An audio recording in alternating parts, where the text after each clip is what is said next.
they have not been the powerhouse team that they were at the beginning of the year. Now, I don't think they would have made a far run into the postseason. I got to go with the Pacers to get the win at home on this one.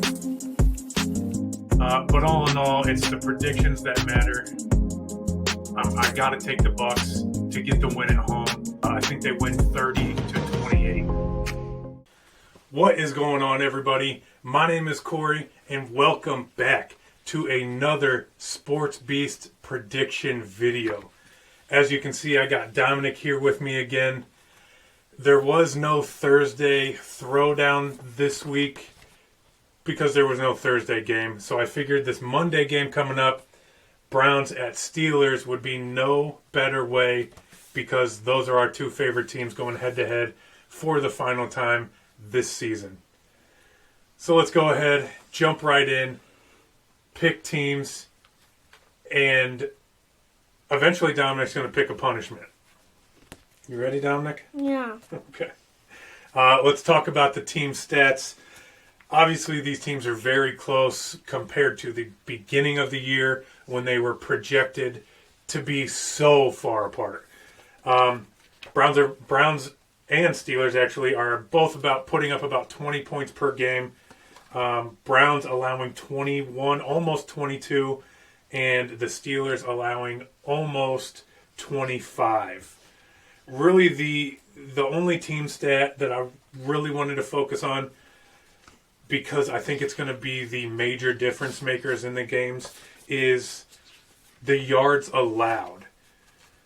230 passing yards for the Browns, 243 passing yards for the Steelers, and also 142 rush yards for the Steelers is being allowed by that defense. A couple players I wanted to mention. Obviously, you don't talk about the Browns without talking about Myles Garrett. 15 sacks, 29 quarterback hits, and 16 tackles for a loss. Dude's a beast. Nobody can deny it. On the opposing side, your boy TJ Watt. Sucks. 17 and a half sacks, 31 quarterback hits, 17 tackles for a loss. Defensively, I think this game has to be huge for both teams. But I do want to talk about just a stat that I think is going to make an offense so much more better than the other.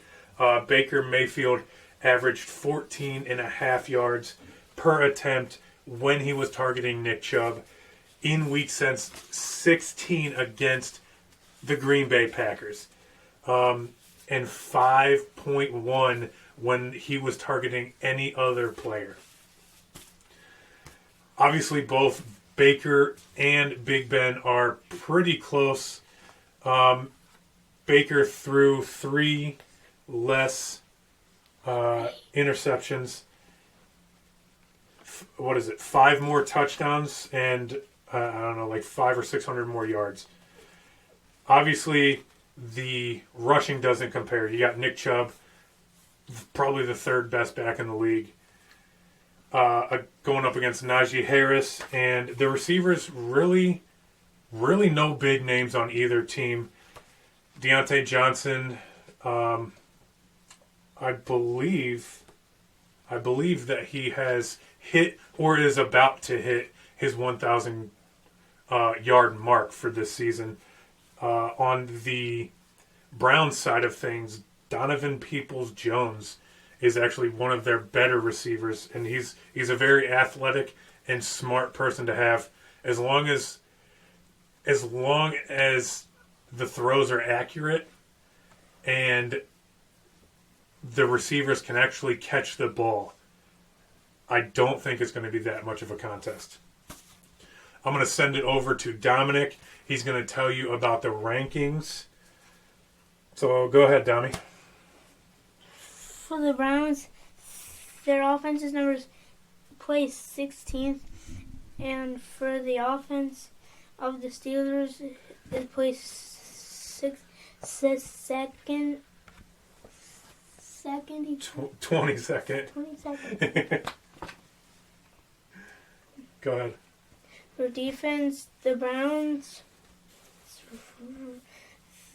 The NFL predictor rates it 7th place and in 26th place for the Steelers. Okay. For defense, Nope. You just did defense. Passing, the 27th for the Browns and 14th for the Steelers. Okay. And rushing is 3rd for the Browns, and the Steelers is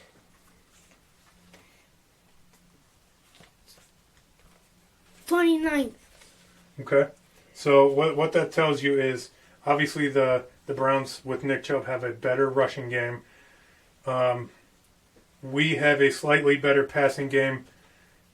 Honestly, that just depends on the day. Defensively, Browns are better. And what's that say? Offensively, they have the Browns better, but each team this season has had their days. They've had their terrible days, and they've had their good days. I see you have a little stat that I was kind of intrigued by, so go ahead and read that off. The Steelers have been outscored 114 to 19 in the first half over their last 6 games. The last 6 games, opposing teams have scored 114 points, while the Steelers have only scored 19, which that number is just crazy. Should never be like that at all, especially for such a good organization. Now Dominic has some keys that each team, he thinks each team should really follow to kind of help get the win, I guess. The Baker Mayfield has got to be accurate with the ball. And no turnovers. And let Nick Chubb help win. Okay, so Baker's got to be accurate. Don't turn the ball over. And for God's sakes, include Chubb. He's the best player on your team. No, he's not. Yes, he is. Chubb is the best player on your team. So basically, Jarvis Landry is way faster than Nick Chubb. So basically, Baker is 5 and 6 when his completion percentage is above 50%. Obviously, that makes sense. You complete the ball more, you put up more yards, you probably score more touchdowns. The second one, no turnovers, kind of helps with the first one. He's turned the ball over 8 times in his last 5 games. Again, very hard to win the game if you're turning the ball over. Third, let Chubb win, or let Chubb help you win. Browns are 4-2 when Chubb rushes for 95 plus yards. And I said it before. I mean, he is the 3rd best back in the league. And I say 3rd, you have Jonathan Taylor above him. And obviously, if Derrick Henry was in, he would be better as well. But he's the 3rd best back in the league right now. Probably running behind one of the best offensive lines in the NFL. And this run game for this team should be the heart and soul of your game plan. And if it's not, get some new play callers and run the damn ball. Go ahead. What do you have for the Steelers? Stop the run. Stop the run. Pressure. Pressure the QB. Pressure the quarterback. Must assemble. Establish. A run Presence. Must establish a run presence. Really wanted to go hand in hand where they stop the run and pressure the quarterback. Steelers are 4th in team sacks this season with 43, and TJ Watt leads the league with 17.5 total sacks. But stopping this run game will be no small task for this Steelers defense. It's going to be very tough to put a hold on Nick Chubb.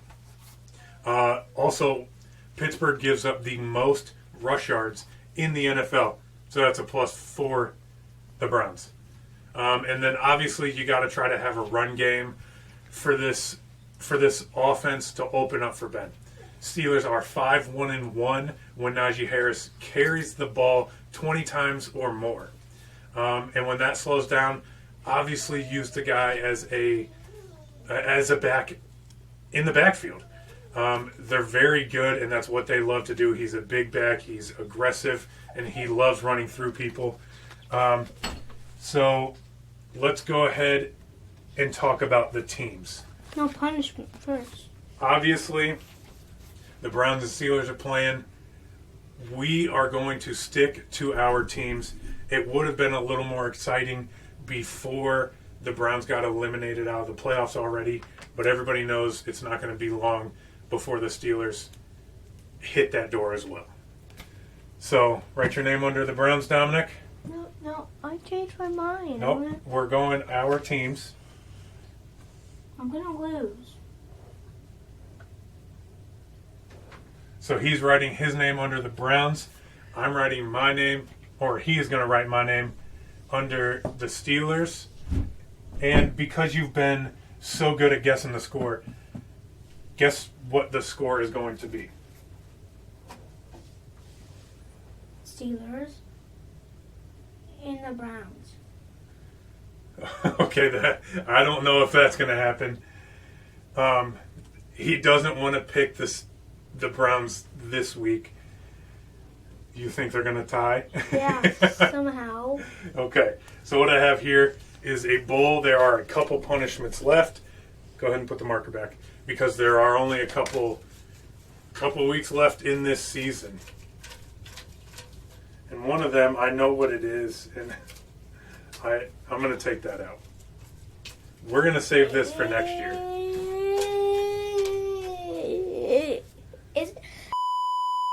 Yeah, we took that one out.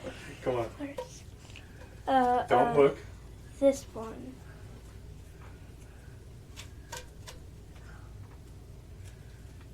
Don't. Don't read it out loud. Show the camera. Egghead. The camera's up here.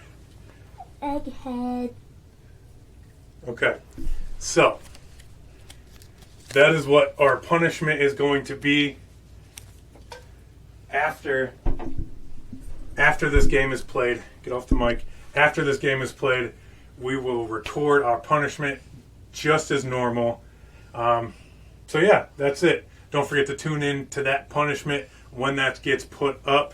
Again, my name was Corey. That's Dominic with SportZ. I'm really nervous about this game because this game can go either way. Thank you for watching, and I'll see you on the next one. Peace.